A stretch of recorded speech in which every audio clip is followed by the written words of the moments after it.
Choose you this day whom you will serve. As for me and my house, we will serve the Lord. It's time for a bird video.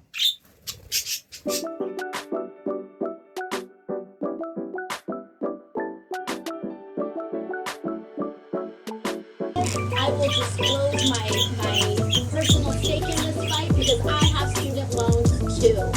And I think it's so funny. A year ago, I was waiting tables in a restaurant, and it was literally easier for me to become the youngest woman in American history elected to Congress than it is to pay off my student loan debt. It was hard for her to pay off her student loan debt because she made it hard by seemingly prioritizing having fun over getting a real job and becoming a serious person. Of course, it's possible that she wanted a couple interviews, and those employers refused to hire a self-described democratic socialist with an economics degree. Now people are in their 30s and older that have taken on unbelievable amounts of debt because we have sold them an empty bill of goods. And what we need to do is make it right. So borrowers were allowed to take out student loans to pay for worthless degrees in drama, liberal arts, gender studies, etc. But in AOC world, there's no such thing as personal responsibility. It's the government's fault for giving those loans out in the first place. And that is why we have to both make public college tuition free and forgive all student loan debt at the same time. So under AOC's plan, let's take colleges that don't actually teach anything useful and make them free.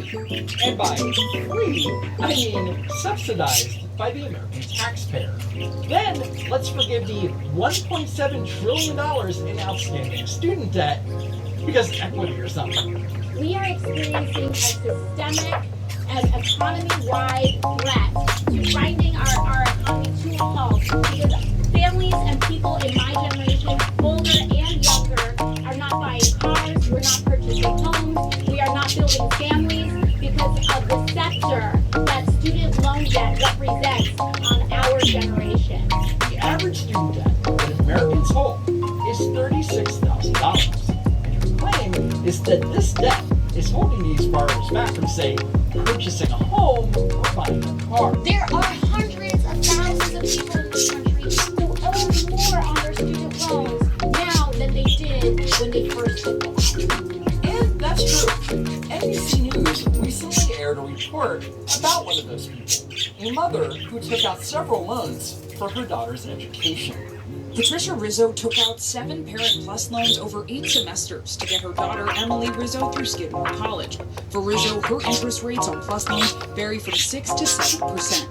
The principal was $100,000, but I accrued $26,000 in interest, and this is my balance right now, $126,167. And currently, her loans are in forbearance. A $100,000 loan in 20 years. And at the rate she's going to owe more than $100,000 in interest alone. And the least we can do, we have a moral obligation, an economic obligation, a political obligation to cancel student loan debt in the United States of America. What about the moral obligation of someone paying back the loan that they agreed to pay back? Nah, not the same thing. So back in September 2019, during the Committee on Financial Services meeting, AOC bragged about doing something that millions of people do every month without fanfare. I literally made a student loan payment while I was sitting here at this chair. Wow, what a hero. And I looked at my balance, and it is $20,237.60. And I just made a payment that took me down to $19,000. So I feel really confident right now. Okay, so I'm going to assume her payment was probably $200,000. Brought her from $20,237 and put her somewhere in the $19,000. But for simplicity's sake, let's take her literally and say that she brought her balance down to exactly $19,000. Then, more than 2 years later, December 2021, AOC gave the American people an update on her student loan balance. I'm 32 years old now. I have Over 17,000. Hi, Mr. J. Bird. So that means that between September 2018 and December 2021, a 27-month period, her balance only increased by less than $2,000. Does that mean that AOC's monthly payment is only $75 a month? Does she have a 60-year loan term? Does she have an insane interest rate? Nope, and it can only mean one thing. Alexandria Ocasio-Cortez hasn't made a student loan payment in nearly 2 years. On March 13, 2020, in the early days of the pandemic, the Department of Education suspended federal loan payments. And this loan payment was meant to give relief to people and families facing economic uncertainty. Congresswoman Ocasio-Cortez, on the other hand, has been receiving a regular paycheck during the entirety of the pandemic. Now, I'm not saying that she's doing anything criminal, but what she is doing is incredibly stupid. Because during this loan payment process, the Department of Education dropped the interest rate down to 0%. So that means you can make payments towards your balance without having to worry about your loan accruing interest. So, AOC being given $200 a month over the last 24 months of the process, her balance would be around $12,000. But instead, it's over $17,000. So by putting off paying her loans now, AOC is going to end up having to pay thousands of dollars in interest down the road. And if she can't be responsible for her own personal finances, then why should the American taxpayer have any faith that she's going to be responsible with theirs?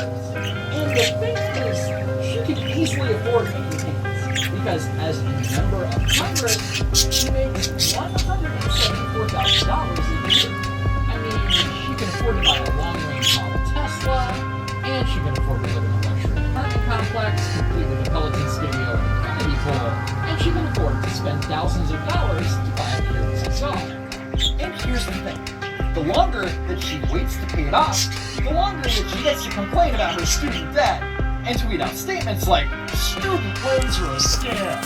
But the fact is, she's not paying off her loan because she believes that Joe Biden can be convinced to cancel student debt, even though experts point out that only Congress has that authority.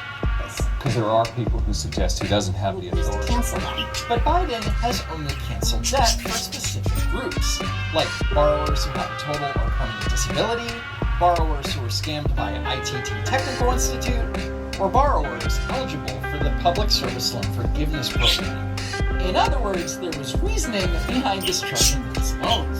Biden can't just tweet that student loans are a scam and use that as an excuse to cancel out $1.7 trillion in debt.